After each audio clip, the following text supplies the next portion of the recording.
বলার চেষ্টা করছি 1 মিনিটের মধ্যে। সেটা হচ্ছে উচ্চ উপজেলায় জয়েন করার পর থেকে এই পর্যন্ত তার আইন শৃঙ্খলা বিষয়ক যে ধরনের মোবাইল কোড করেছি, একটাতেও খুব বেশি সমস্যা ফেস করা লাগে নাই। আমি রাস্তায় যাওয়ার আগে চেষ্টা করি একটু রেডি করে যাইতে, আগে একটু খোঁজখবর নেওয়া, আমার অফিসের কাউকে একটু পাঠিয়ে সে বিষয়টা আগে একটু দেখে নেওয়া। এরই ধারাবাহিকতায় আমি স্যার বালু মহলে কয়েকদিন আগে একটা বড় অভিযান পরিচালনা করেছি। আর তারপর স্যার মাদকের উপর স্যার 2-1টা মোবাইল কোড আমার করা হয়েছে, প্রয়োজনীয়তার সাপেক্ষেই করা হয়েছে। এবং উক্ত আজকের এই মিটিংয়েও মাদকের বিষয় এবং মোবাইল কোডের বিষয়ে কয়েকটি বিষয় উঠে এসেছে। যেমন স্যার, যদি কোনো মোবাইল কোড আমি পরিচালনা করি মাদকের বিরুদ্ধে, নিশ্চয়ই মোবাইল কোড আইনের ম্যারিট এবং স্পিরিটের সাথে গেলেই শুধুমাত্র করতে পারি, তা না হলে করতে পারি না। এবং সেটা করার পরে যদি কোনো তরফ থেকে আমার কাছে আবার রিকোয়েস্ট আসে, তখন আর তার ভালো লাগে না। মাদক আসলে এত বেশি নিষিদ্ধ একটি জিনিস, সকল ধর্মের, সকল জাতি বর্ণের সবার তরফ থেকে। এখন মাদকের বিরুদ্ধে আমি কোর্ট করলাম, কোর্ট করে সাজা দিলাম, সাজা দেওয়ার পরে একদিন যেতে না যেতেই আমার কাছে এখনই তাদের রিপোর্ট পাঠাইতে হবে, এখনই তারা জামিনের আবেদন করবে, কেন আমি দিনের দিন দিচ্ছি না, এই ধরনের রিকোয়েস্ট আশা করি আপনারা কেউ করবেন না, আজকের পর অবশ্যই করবেন না। কারণ যাকে মাদকের সাজা আমি দিলাম, আমি দেওয়ার সময় অবশ্যই বিচার বিবেচনা, আমার বিচার বিবেচনায় যতটুকু আছে আমি আমার 100% দেওয়ার চেষ্টা করি। মানে জ্ঞাত সারে আমার 1%ও আমি এদিক করি না। যদি অজ্ঞাত সারে কোথাও কিছু হয়ে যায় সেটা অন্য কথা, তবে জ্ঞাত সারে আমি 1%ও এদিক করি না।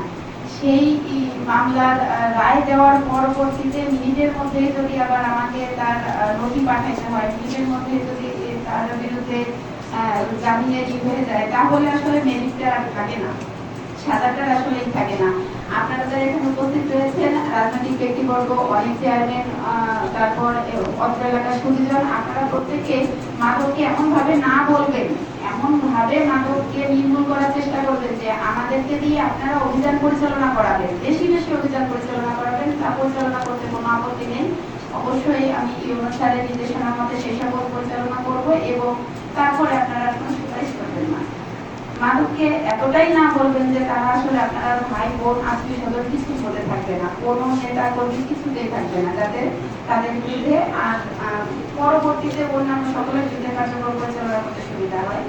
এবং এই ঈদকে কেন্দ্র করে স্যার আমি 2টা মেসেজ এরকম পেয়েছি যে খেয়ালগুলো মূলত আমাদের না। যেমন স্যার পেরোলি ইউনিয়নের ই-পাশটা, পেরোলি ইউনিয়নের দিঘলিয়া প্রান্তে টাকা নেওয়া হয়, সেক্ষেত্রে খেয়াঘাটে। তো দিঘলিয়া প্রান্তে আসলে আমার গিয়ে মোবাইল পরিচালনা করার কোনো সুযোগ নেই, তবে আমাদের যে খেয়াঘাটগুলো রয়েছে এই সকল খেয়াঘাটে আপনারা যারা এখানে উপস্থিত রয়েছেন, স্থানীয় গণ্যমান্য ব্যক্তি সহ, আপনারা যেই দেখবেন যে এই মুহূর্তেই বেশি ভাড়া নেওয়া হচ্ছে, অবশ্যই আমাদেরকে ইনফরমেশনটা দেবেন। চেষ্টা করবে একদম সাথে সাথে গিয়ে উপস্থিত ঘটনা আমাদের সামনে সংঘটিত উদ্ঘাটিত, মানে মোবাইল কোডের স্ট্রিট যেটা বলে, সেটা যদি হয় তাহলে অবশ্যই একটা ব্যবস্থা নেওয়ার চেষ্টা করব।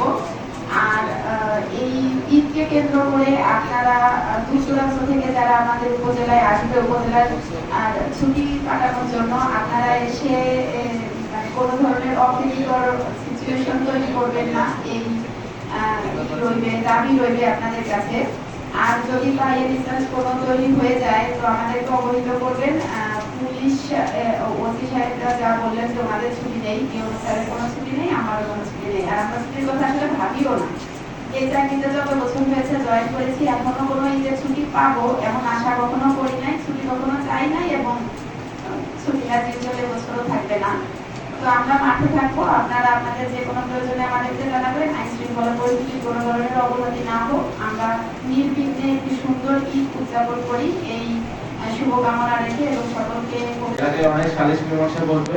আপনারা আপনাদের হচ্ছে যে মেম্বার সাহেব থেকে শুরু করে আপনারা এবং একই সাথে আমাদের যে বিভিন্ন রাজনৈতিক দলের সম্মানিত নেতৃবৃন্দ আছে তারাও সবাইকে অবহিত করবেন, ঈদের মধ্যে যদি কোনো সালিশ মীমাংসা করতেই হয় জমি জমা সংক্রান্ত, তার জন্য সম্ভাব্য সর্বোচ্চ নিরপেক্ষতার সাথে করে এবং আইন শৃঙ্খলা বিষয়টা মাথায় রেখে করে।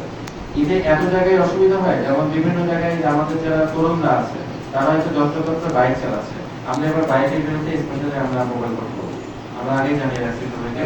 ঈদের দিন, ঈদের পরের দিন বা এই সংক্রান্ত আমরা যখনই সময় পাই আমরা বাইকের বিরুদ্ধে মোবাইল কোড করবো। তো এই যে বাইকের বিরুদ্ধে যখন মোবাইল করবে এরকম বিভিন্ন জায়গায় চেক পোস্ট বসাবে, তখন গ্রামের যে ইস্যুগুলো আছে, পুলিশের তো সদস্য সংখ্যা সীমিত, তারা কিন্তু সেই গ্রামের ইস্যুগুলো অ্যাড্রেস করে তাদের জন্য খুব কঠিন হয়ে যায়। এই জন্য আপনাদের সহযোগিতা দরকার। সর্বোপরি আমরা যারা আছি, বর্তমান সরকার চাচ্ছেন যে আইন শৃঙ্খলা যেন একদম 100%, নীলু ভাই যেরকম বলেছেন, সরকার চাচ্ছেন যেন আইন শৃঙ্খলার দিক থেকে সরকারের সর্বোচ্চ পরিমাণে অঞ্চলের সুনাম থাকে, যে এই সরকার আইন শৃঙ্খলা খুব ভালোভাবে মেনটেন করছে। যেহেতু সরকারের চাওয়া, এটা আমাদেরও চাওয়া, আমাদের সরকারি কর্মচারী চাকরিজীবী আছেন, তাদের দায়িত্ব সেই দায়িত্ব বাস্তবায়ন করা। আমরা সেই দায়িত্ব বাস্তবায়ন করবো। তো এই উদ্দেশ্যে আপনাদের সকলের সহযোগিতা চাচ্ছি।